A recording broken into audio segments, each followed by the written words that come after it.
श्रीमद् रामायणम। जय श्री राम। भैया, प्रतीत होता है हम विजयी हुए। हनुमान जी ने इंद्रजीत को धराशायी कर दिया और आपने दशानन को हार कर लौटने पर विवश कर दिया। हमारी वानर सेना भी राक्षस सेना पर भारी पड़ी। भय के लिए भयंकर हैं। हम सब आपके रुद्र हैं। और शंकर हैं। जय श्री राम। मेघों को देखकर वर्षा की आस लगाना उचित है लक्ष्मण, किंतु वर्षा से पहले अच्छी फसल का उत्सव मनाना मूर्खता है। रावण कोई सरल योद्धा नहीं, सामर्थ्य है उसमें और शौर्य भी, और अब पहली पराजय का दंश भी सहा है उसने। घायल सिंह है वो, लौटकर अवश्य आएगा। उसका मौन किसी बड़ी योजना का मनन है। किंतु भैया, अभी तो हार कर लौटा है वो, और उसकी सेना भी तो दिन भर की थकी हुई होगी। राक्षस है वो लक्ष्मण, उनके आक्रमण में अधिक समय शेष नहीं। मैं आपसे सहमत हूं श्री राम। अंधकार बढ़ रहा है और अंधकार में राक्षस दुर्जय हो जाते हैं। तो अब क्या करें भैया, आदेश दीजिए। विभीषण कहाँ है?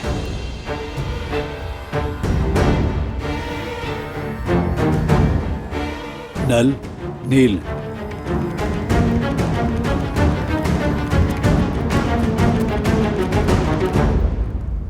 प्रभु, मैं आपकी सोच समझ रहा हूं, किंतु आज जो हमारी सेना ने शौर्य दिखाया, उसका समाचार जब माता सीता तक पहुंचेगा, तब उनके मन में बुझा आस का दीप प्रभु फिर से प्रज्वलित हो जाएगा।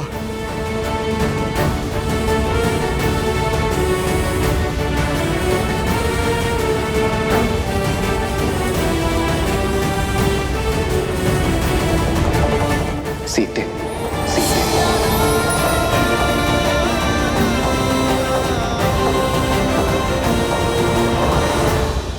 कहाँ है वो सीता?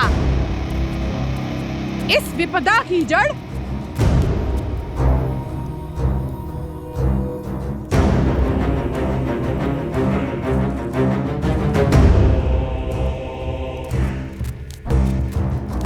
आज तुम्हें मारकर राक्षस कुल पे आई इस विपदा को सदा के लिए समाप्त कर दूंगी।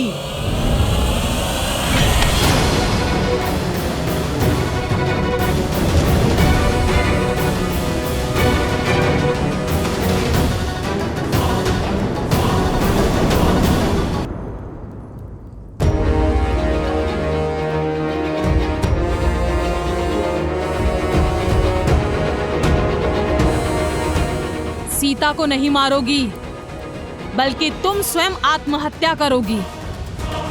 भूल गई लंकेश का आदेश?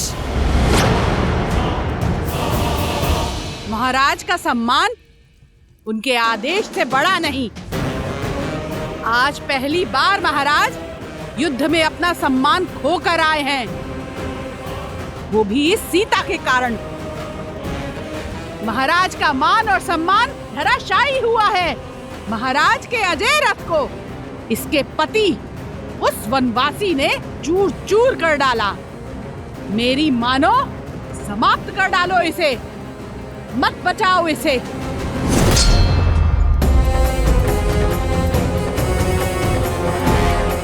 इसे नहीं, तुम्हें बचा रही हूं।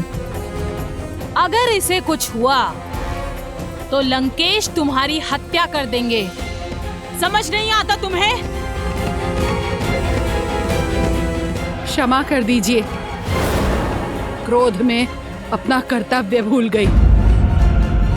मन में क्रोध को नहीं, प्रेम को स्थान दो, क्योंकि जब मेरे श्री राम लंका पर विजय पताका लहराएंगे, तब तुम्हारी आंखों में केवल क्षमा की आस होगी।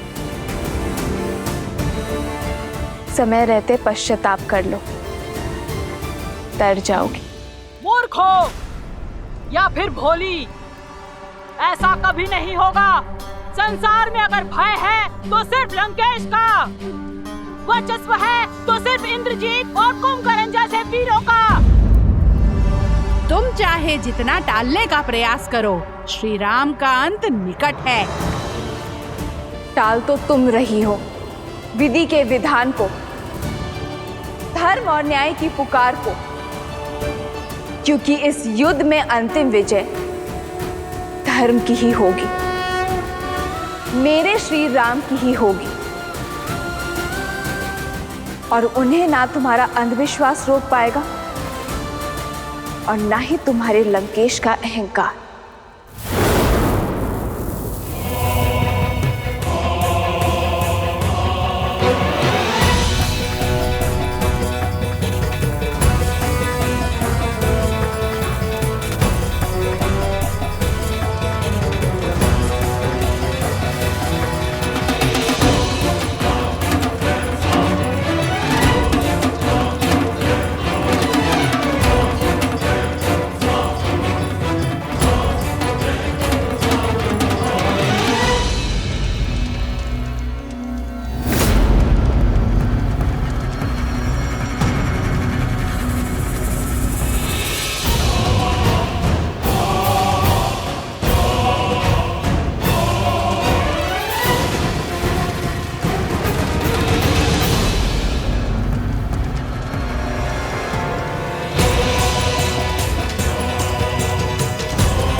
देवी निकुंभला, आपने सदा ही अपने इस भक्त को रक्षित किया है, किंतु आज मुझे केवल आपकी रक्षा की आवश्यकता नहीं,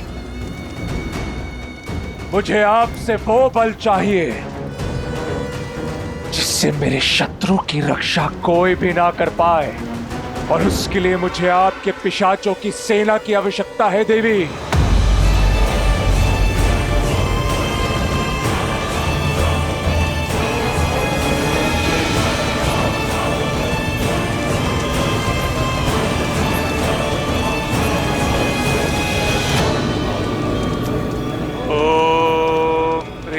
निकुंभले शत्रुस्तभ्य पाद्य बाद्य फट। ओम ह्रीं निकुंभले सर्वशत्रुस्तंभ्य बाद्य बाद्य फट।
आपका संदेह उचित है प्रभु।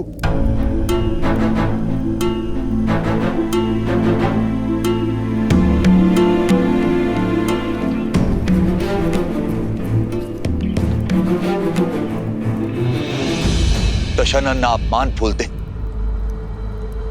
और ना ही प्रतिशोध, और आज उनके पास दोनों ही कारण हैं। आपसे हार कर लौटे और इंद्रजीत घायल है। ऐसे में ये मौन कि मौन आने वाले बवंडर का संकेत। मेरा अनुभव कहता है कि दशानन शांत नहीं बैठेंगे। अंधकार का लाभ उठाकर रात्रि में माया युद्ध का शंखनाद करेंगे।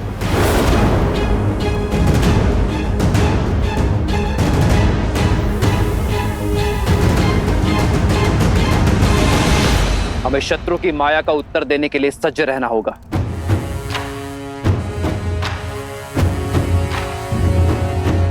बताइए विभीषण, हमारी सेना को सतर्क कीजिए। राक्षस रात्रि के अंधकार में क्या क्या माया खेल खेलते हैं।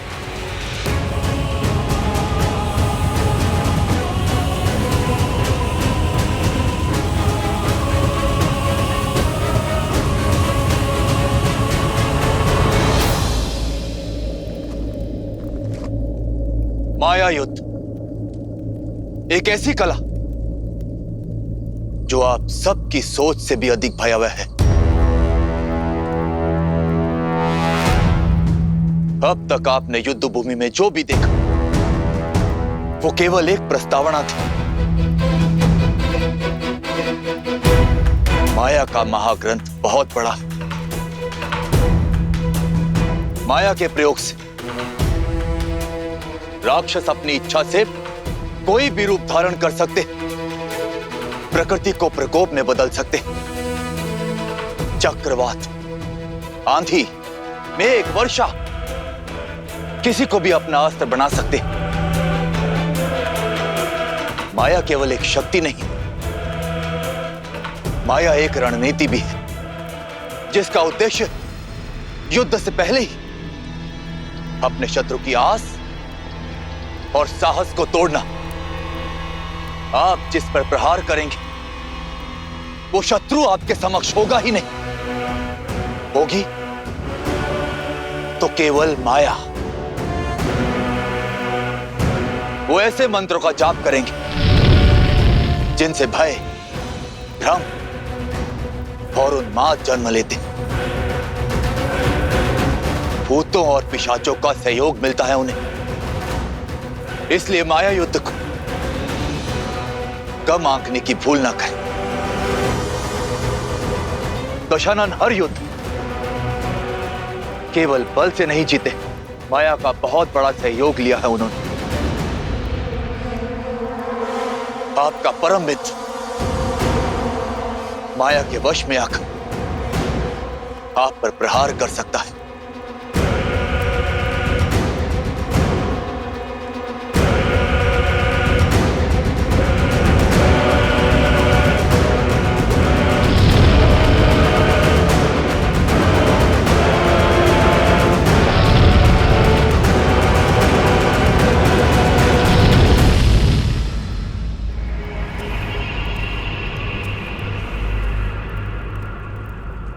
जैसा विभीषण ने बताया, राक्षस रात्रि में अधिक शक्तिशाली है। इसलिए हम उन पर रात्रि में प्रहार करने से बचेंगे। किंतु यदि शत्रु ने प्रहार किया तो हम अपने संपूर्ण बल के साथ शत्रु के प्रहार का उत्तर देंगे। आक्रोश, जोश, क्रोध का ये क्षण है अति विरोध। हनुमान, जामवन जी, सुग्रीव, केसरी जी, नल, नील और अंगद बाकी सेनापतियों के साथ हमारे सुदूर फैले शिविर के भिन्न भिन्न क्षेत्रों में सज रहेंगे।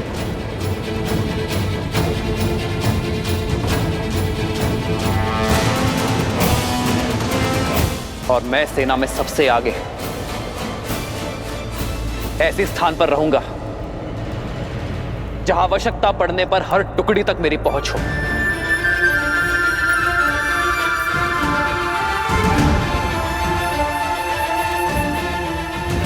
यह धर्म युद्ध है,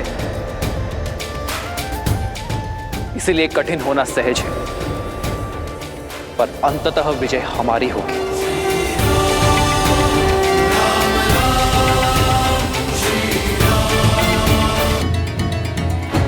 प्रभु, इस माया के काट का दायित्व आप मुझे दीजिए। मुझे हनुमान के बल पर पूरा विश्वास है कि वो हमारी माया से रक्षा अवश्य करेंगे, और मैं माया के सबसे बड़े सहायक अंधकार से लड़ने का दायित्व अपने सर लेता हूं।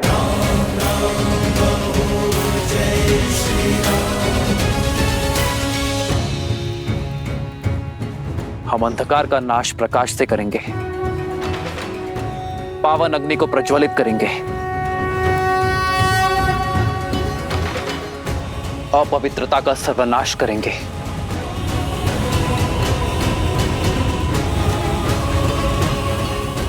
लक्ष्मण। जी भैया। अग्नेयास्त्र का आवाहन करने के लिए सज्ज रहना। हमें किसी भी क्षण आकाश से अंधकार का आवरण हटाने की आवश्यकता पड़ सकती है।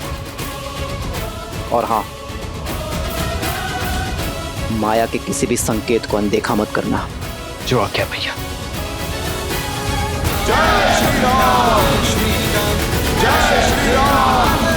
स्वामी, यही कहना चाहती हो ना कि ये युद्ध मेरी लंका का, मेरे राक्षस कुल का सर्वनाश कर देगा, कि वो वनवासी एक नर नहीं स्वयं नारायण है। जब आपने हमारे पुत्र को युद्ध के लिए भेज ही दिया है तो मेरे मना करने का क्या लाभ? उचित है, मेरे पति का युद्ध भूमि में अपमान हुआ है और ये मुझे भी कदापि स्वीकार नहीं। आपको इसका उत्तर अवश्य देना चाहिए।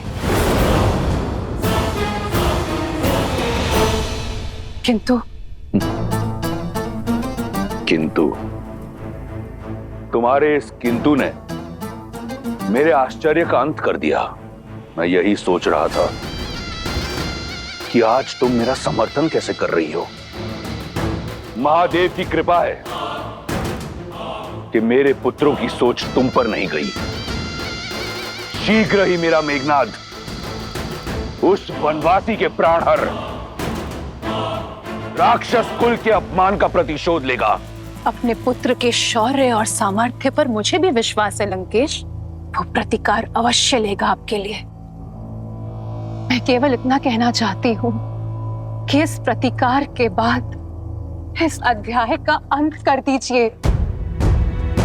अपना सम्मान पाने के पश्चात सीता को सम्मान सहित लौटा दीजिए लंकेश, ताकि भविष्य में आपका सम्मान बना रहे। आज भी मेरे विरुद्ध हो तुम? तो सदा आपके साथ ही खड़ी हूं लंकेश, इसलिए तो आपसे विनती कर रही हूं कि सदा आपके साथ खड़े रहने का सौभाग्य मुझे मिल सके, कि कभी कभी आपके बिना मुझे अकेले खड़ा ना रहना पड़े। एक बार पुनः विचार कीजिए, जैसा मैं कह रही हूं वैसा कीजिए, सब सकुशल हो जाएगा। आपका मान भी बना रहेगा और युद्ध भी शेष होगा।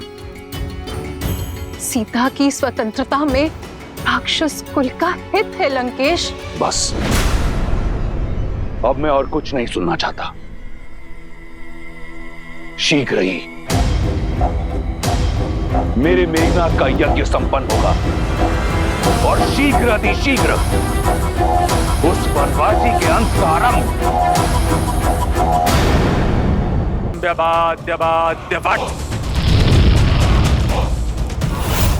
ओम ह्रीं निकुंभले सर्वशत्रुस्तंभ्यवाद्यवाद्यवाद्यवाद्।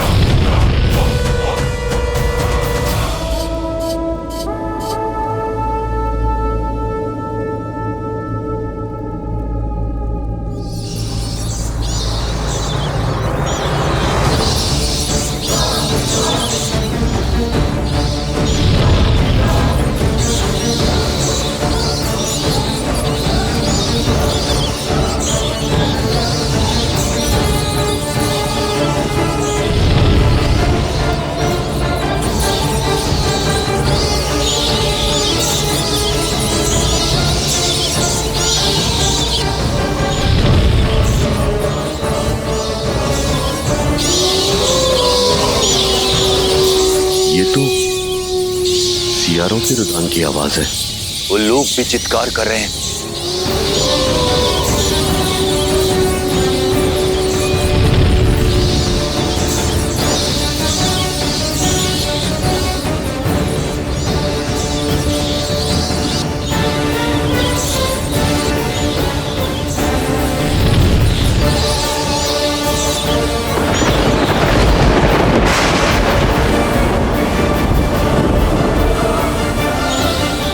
गिद्धों का आसपास मंडराना, इतने सारे अपशकुनों का एक साथ होना, ये कोई संकेत है।